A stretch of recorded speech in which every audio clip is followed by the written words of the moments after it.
मालदीव जैसे देश कहा जाए तो चीन के पक्ष में खुल के आ गए हैं, एक वेसल भी चीन का वहाँ पहुँच गया है सर। कैसे देखते हैं इस सारी चीज़ों को? तो मालदीव्स में तो पहले भी जा चुका है, मतलब ये रिसर्च शिप्स जाते रहते हैं, मतलब एक सोवरेन कंट्री है और उनका एक्सक्लूसिव इकोनॉमिक जोन में उनको कुछ रिसर्च करना है तो बुला सकते हैं उनको उसको, क्योंकि उससे पहले बांग्लादेश ने भी बुलाया था, एक चीन का एक शिप को कॉन्ट्रैक्ट दिया कि वहाँ सर्वे करने के लिए। तो ये सब होता रहता है। और मालदीव्स के साथ हमारा अच्छा रिश्ता है। हमारे जितने उनके ज़्यादातर नेवल ट्रेनिंग्स जो है वो हमारे साथ ही ट्रेन करता है। तो अभी भी हम जो बात कर रहे हैं वो हमारे ट्रेनिंग एस्टेब्लिशमेंट में काम कर रहे हैं। तो इसमें ये नौसेना के बीच अभी एकदम लेकिन अच्छा रिश्ता है। हमारे सैनिकों को हटाने का डेडलाइन दे चुका है 15 मार्च तक सर, तो मालदीव। इसके बारे में गवर्नमेंट के साथ हम काम कर रहे हैं कि इसका कार्रवाई कैसे किया जाएगा। सर नौसेना के लिए एक और एयरक्राफ्ट कैरियर और सबमरीन लेने की बात है सर, अगर कुछ अपडेट कुछ बता सके सर आप। तो एक एयरक्राफ्ट कैरियर हम देख रहे हैं, क्योंकि अभी हमारा जो इंडिजिनस एयरक्राफ्ट कैरियर जो विक्रांत जो बन गया वो बहुत अच्छा है। और अभी काफ़ी कॉन्फिडेंस आ गया कि हम बना सकते हैं और ये इससे हमारा काम अच्छा हो जाएगा। क्यों पहले हम देख रहे थे कि एक IAC-2 मतलब एक बहुत बड़ा एयरक्राफ्ट कैरियर, कोई 65,000 टन एयरक्राफ्ट कैरियर बनाने का प्लान था।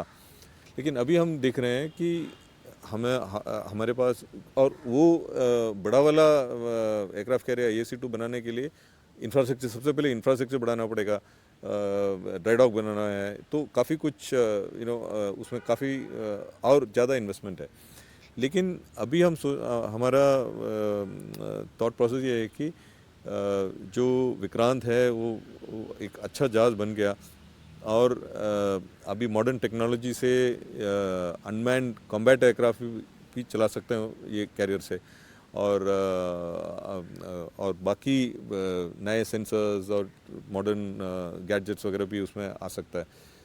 और अभी हमारे पास एक्सपर्टीज़ है और इंफ्रास्ट्रक्चर है।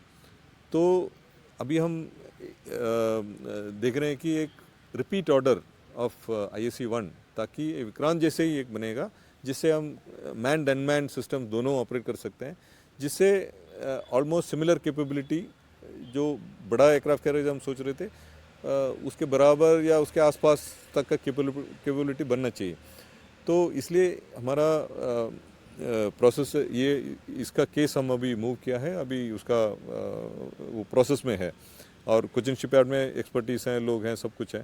तो और ये भी है कि हमारे दोनों एयरक्राफ्ट कैरियर से जो विक्रमादित्य है वो ऑलरेडी कुछ 30 साल से ज़्यादा पुराना है।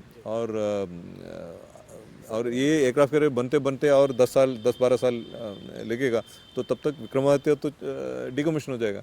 तो हमारे पास रिप्लेसमेंट, ये हम ज़्यादातर देखते हैं कि विक्रमादित्य का रिप्लेसमेंट ही बनेगा ये जो बन रहा है। और सबमरीन भी लेने की बात है सर कुछ? तो सबमरीन अभी देखिए 1999 में एक submarine 30 year submarine building plan बनाया था, CCS ने जो अप्रूव किया है। तो उसके हिसाब से कुछ 24 सबमरीन्स होना चाहिए हमारे पास।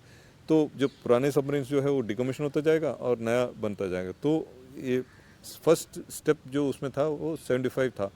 तो प्रोजेक्ट 75 जो कलवेरी क्लास, उसका 5 सबमरीन ऑलरेडी बन चुका है और कमीशन हो चुका है और 6 सबमरीन इस साल कमीशन होगा। तो ये 6 इस प्रोजेक्ट में। और DAC ने एक 3 फॉलो ऑन स्कॉर्पिन या कलवेरी क्लास भी अप्रूव किया है। तो ये 9 बन जाएगा। तो फिर साथ साथ 75 इंडिया का भी अभी RFP वगैरह हो गया है, उनका प्रपोजल मिल गया है और उसका अभी टेक्निकल इवैल्यूएशन भी कंप्लीट हो चुका है और उसका आगे प्रोसेस हो रहा है। फिर 75 ये 76 मतलब इंडिजिनस कंस्ट्रक्शन जो है उसका भी प्लान अभी चल रहा है।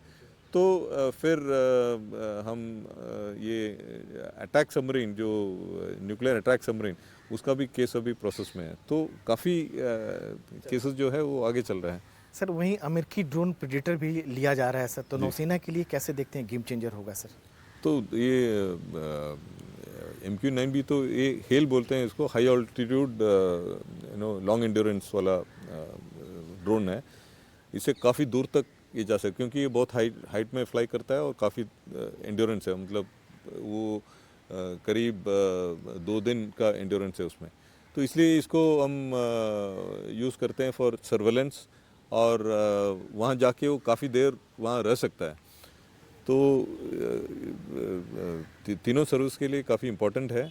और ये जो 31 प्रेडेटर केस जो है वो अभी डीएससी ने अप्रूव कर लिया, और फिर ये लेटर ऑफ रिक्वेस्ट तो जा चुका है, और उनका ड्राफ्ट लेटर ऑफ अवेलेबिलिटी भी आ गया है, उसका अभी प्रोसेस है।